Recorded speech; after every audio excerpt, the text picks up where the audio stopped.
Welcome to my YouTube channel Ashish in Technology.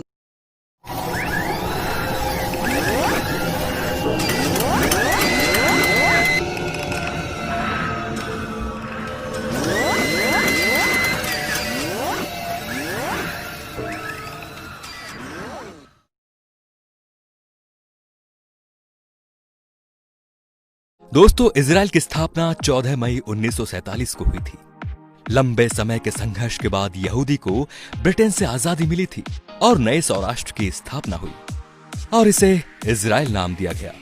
ये दुनिया का एकमात्र यहूदी देश है।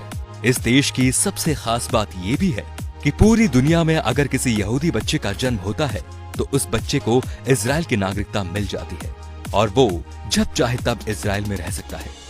इजराइल की राष्ट्रभाषा हिब्रू है। लोगों को इस भाषा को बोलते शर्म आती है। यह दुनिया का एकमात्र यहूदी देश है, परंतु इस भाषा का अंत मध्यकाल में हो गया था। इस भाषा को सीखने वाला भी अब कोई नहीं बचा। और जब इजराइल की स्थापना हुई दोस्तों, तो इस देश के यहूदियों ने इस भाषा को पुनर्जीवित कर दिया था और उसको वहां की आधिकारिक भाषा भी बना दिया।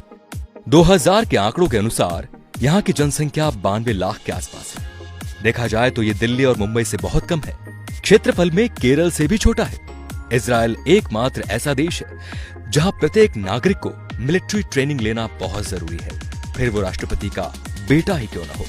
उसे कुछ समय के लिए सेना में काम करना अनिवार्य है। वो पुरुष हो या स्त्री, दोनों को जरूरी है। 15 साल से बच्चों की आर्मी ट्रेनिंग शुरू हो जाती है। हाई स्कूल की पढ़ाई पूरी करने के बाद ये ज्वाइन करनी पड़ती है। नियम के अनुसार लड़के को 3 और लड़की को 2 साल काम करना पड़ता है। इजराइल लोकतांत्रिक देश है, फिर भी वहां भारत और ब्रिटेन की तरह लिखित संविधान नहीं है। वो परंपरा और देशवासियों के हिसाब से नियम और कानून बनाते रहते हैं। इजराइल में साइकिल चलाने के लिए भी लाइसेंस बनाना पड़ता है। ये दुनिया के 9 देशों में से एक है जिनके पास परमाणु और सैटेलाइट सिस्टम है। इजराइल की वायुसेना दुनिया के 4 नंबर पर आती है और बहुत ही शक्तिशाली है। और ये दुनिया का एकमात्र ऐसा देश है कि अगर यहाँ पर कोई भी मिसाइल भेजता है तो वो मिसाइल यहाँ पहुंचने से पहले ही नष्ट हो जाती है। विज्ञान के मामले में भी ये सबसे आगे है। मोटोरोला ने अपना पहला मोबाइल फोन इजराइल में ही बनाया था। माइक्रोसॉफ्ट के लिए पहला पेटीएम जीपैड यहीं बनाया गया था। वॉइसमेल भी यहीं विकसित की गई। वैज्ञानिक अल्बर्ट आइंस्टाइन भी यहूदी थे।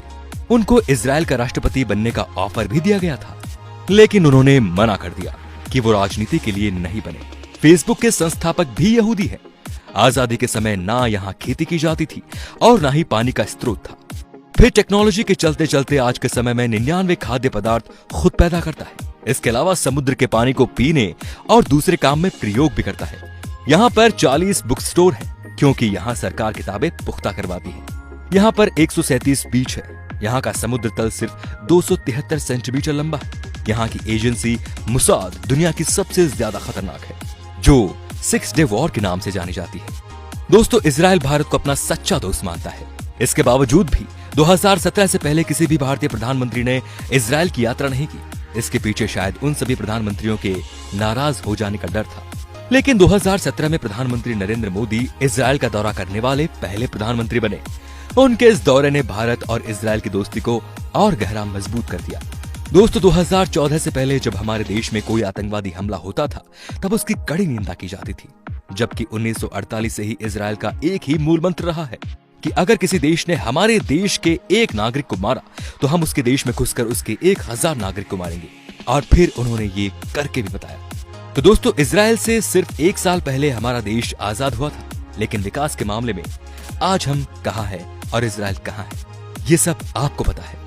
तो आप सभी को भी इजरायली नागरिकों से यही सीख लेनी चाहिए और अपने देश की तरक्की में पूरा योगदान करना चाहिए। धन्यवाद।